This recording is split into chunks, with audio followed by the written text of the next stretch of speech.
YouTube. Today's video is going to be on my favorite educational toys for Daisy that she really loves, that are in our rotation right now, that are just doing a really good job of teaching her what I want them to teach her. I can see that she's getting a lot out of them, and I really enjoy them as well. I'm going to break this up into categories. So, first category I'll do is letter recognition, and I've got two things here. First one I'll show you is a book, and it is probably one of Daisy's favorite books, and it is Dr. Seuss's ABCs.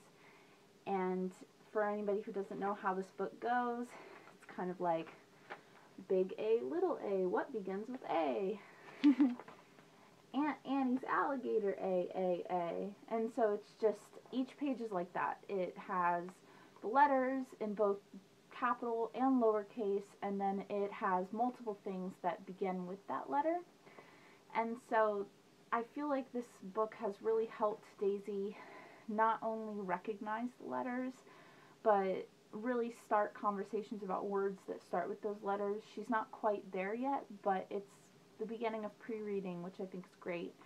So because of this book and the other toy, which I'm about to show you, she recognizes the letter W in pretty much any word that begins with W.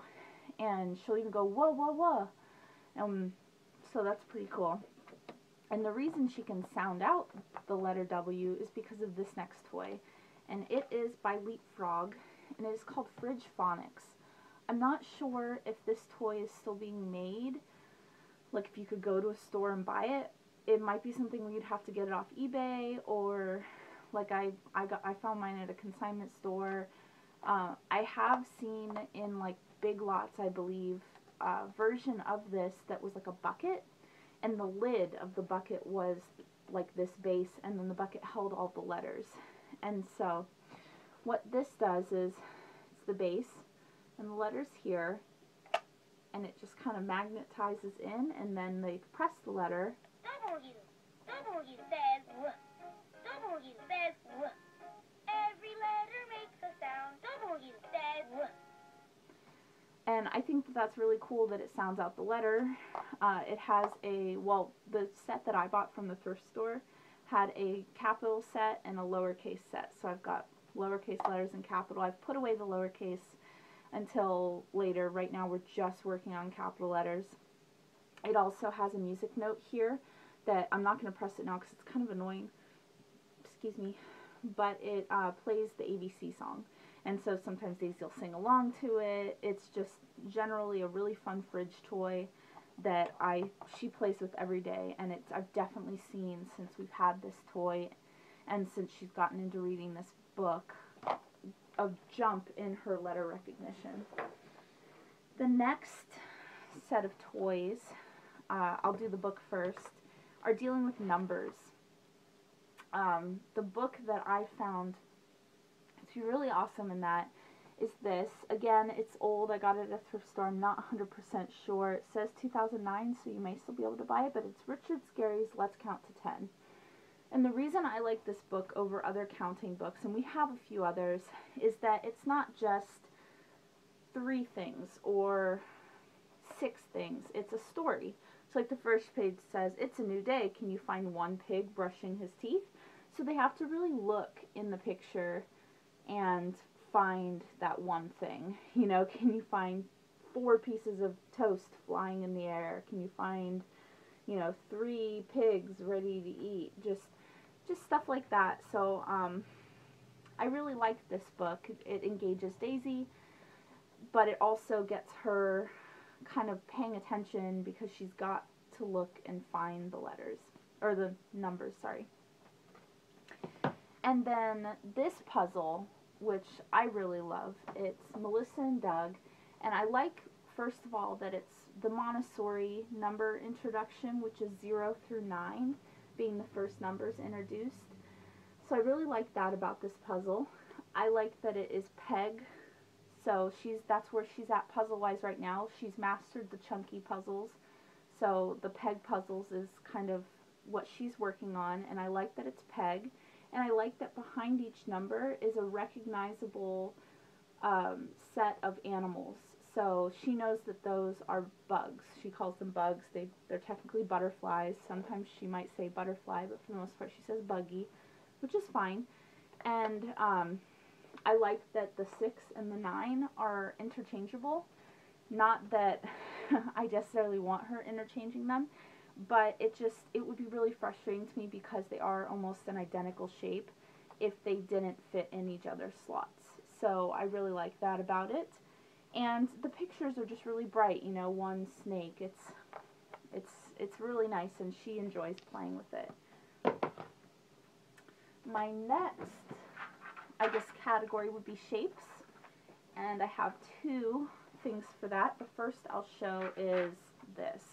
It's a puzzle, and it is a chunky puzzle. She got this when she was about 18 months old, and, sorry.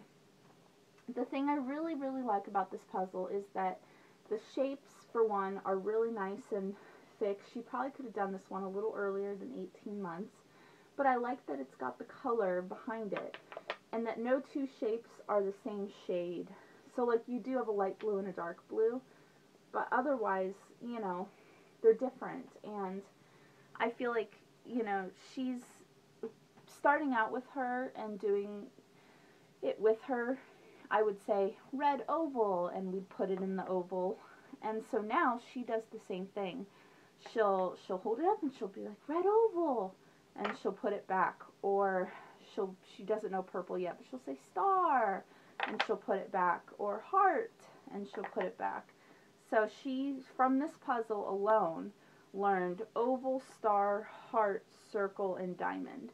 She's still working on triangle, square, and rectangle, but this puzzle has been a great teaching tool, and she can do it completely on her own. So that is really nice. I would highly recommend that puzzle. Again, it's Melissa and Doug. And the other shape toy that I have found really, really useful, I'm a really big fan of wooden toys. I am. I buy most everything wooden.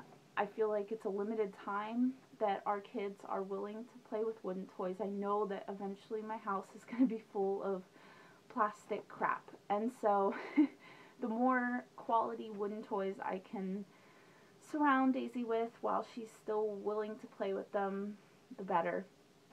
That being said, when I went looking for a shape sorter, I got a wooden shape sorter. I hate wooden shape sorters with like a passion. I wanted so much to love our wooden shape sorter. I bought the Melissa and Doug one. I was really excited that it had all the cool shapes, like quadrifoil. I mean, I don't think I was ever exposed to quadrifoil until I bought that for Daisy. Like, I can't remember a time in my life where somebody taught me what a quadrifoil is. So I thought that was really cool. But it's a horrible shape sorter. The top of it, where the lid would be, is like this really thin piece of wood, and it slides in and out through these like grooves. So as an adult, I sit there for like 2 seconds and line up the grooves, but Daisy sits there and she just like struggles with it. And it just doesn't seem right to me. You know, if at 20 months old a child is capable of doing a shape sorter, they should be capable of independently opening and closing it. So I went looking for something else, and I settled on this, and I love it. It is by Play School, and I got it at Big Lots, although I know Amazon carries it.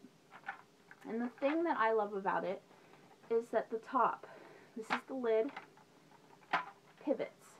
It does not come off, so the lid stays on, and Daisy has never tried to do this without, after taking the pieces out, closing the lid, because it just makes sense. Whereas the Melissa and Doug one, she'd take it off, and the lid would be halfway across the room. She wouldn't think to put it back on, and as she'd turn it, it'd all fall out. Or she'd ask me to put it back on, and I would put it back on, and as she'd turn it, the lid would fall out. So it was just no good.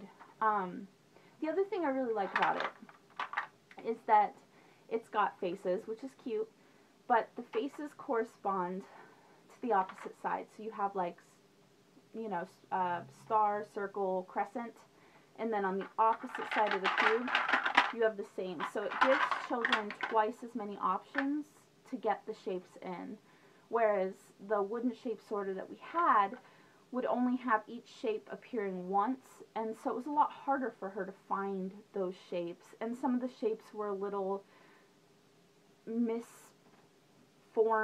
malformed, if you will, so they didn't quite, like, you really had to push them in. These shapes going really smoothly. She can do every shape, and she's learning while she's doing it. So I absolutely love this shape sorter.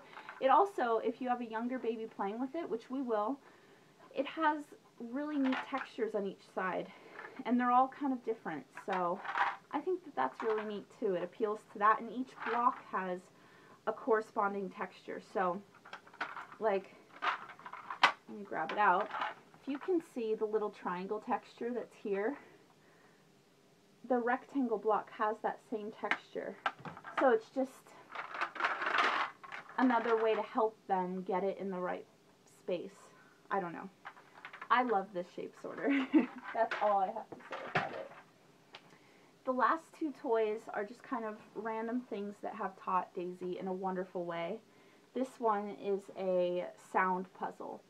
This is not my favorite peg puzzle, but it's Daisy's favorite, and that's why I'm showing it here. It's animals, and she got it when she was, for her first birthday, I think, and she was a little young for it, but I would do it with her, and she would love the sounds it makes, because when you take out a piece, the identical picture is there, and when you put it back in, it makes the sound the animal makes.